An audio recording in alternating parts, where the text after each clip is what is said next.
Hello, Fort Bend. My name is Jim Rice, and I'm here to talk to you about the importance of reading and literacy. You know, in Fort Bend ISD, the Board of Trustees has adopted the profile of a graduate, and literacy is a big part of that.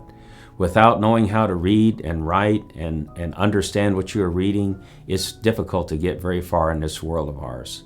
So I'm about to read you a story called The Elves and the Shoemaker, and I hope you enjoy it. Once upon a time, there was an honest shoemaker who was very poor. He worked as hard as he could, and still he could not earn enough money to keep himself and his wife. At last there came a day when he had nothing left but one piece of leather, big enough to make just one pair of shoes. He cut out the shoes ready to stitch and left them on the bench that night, said his prayers, and went to bed, trusting that he could finish the shoes on the next day and sell them. Bright and early the next morning he rose and went to his workbench. There lay a pair of shoes, beautifully made, and the leather was gone. There was no sign of anyone having been there. The shoemaker and his wife did not know what to make of it, but the first customer who came in was so pleased with the beautiful shoes that he bought them and paid so much that the shoemaker was able to buy enough leather for 2 more pairs of shoes. Happily, he cut them out, and then, as it was late, he left the pieces on the bench ready to sew first thing in the morning. But when morning came, 2 pairs of shoes lay on the bench, most beautifully made, and again, no sign of anyone who had been there. The shoemaker and his wife were at quite a loss. That day a customer came in and bought both pairs, and paid so much for them that the shoemaker bought enough leather for 4 more pairs of shoes with the money. Once more he cut out the shoes and left them on the bench, and in the morning all 4 pairs were made all over again. It went on like this until the shoemaker and his wife were prosperous people, but they could not be satisfied to have so much done for them and not know to whom they should be grateful.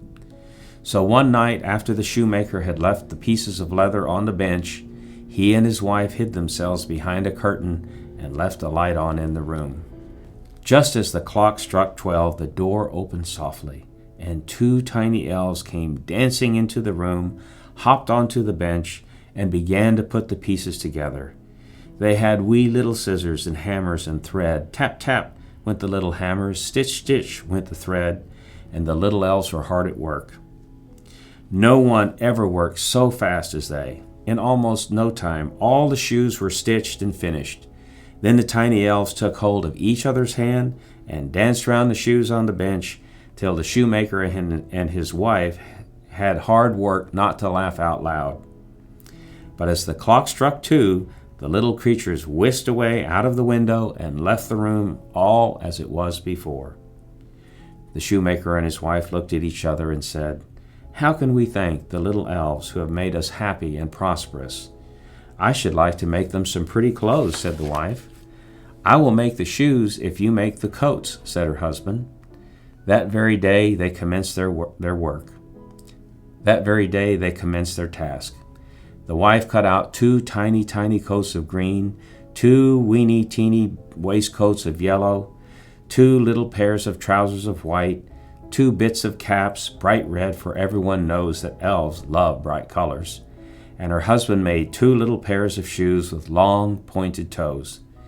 They made the wee clothes as dainty as could be, with nice little stitches and pretty buttons, and by Christmas time they were finished. On Christmas Eve, the shoemaker cleaned his bench, and on it, instead of leather, he laid the 2 sets of little fairy clothes. Then he and his wife hid away as before to watch. Promptly at midnight, the little elves came in.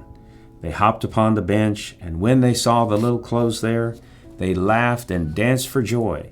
Each one caught up his little coat and things and began to put them on. Then they looked at each other and made all kinds of funny motions in their delight. At last they began to dance, and when the clock struck 2, they danced quite a way out of the window. They never came back any more, but from that day they gave the shoemaker and his wife good luck, so that they never needed any more help. What do you think about that story? Maybe the moral of the story is, When someone helps you, you should acknowledge it and help them in return. I hope you enjoyed this story. I hope you will continue to read books and learn about the world. In the meantime, good night, Fort Bend.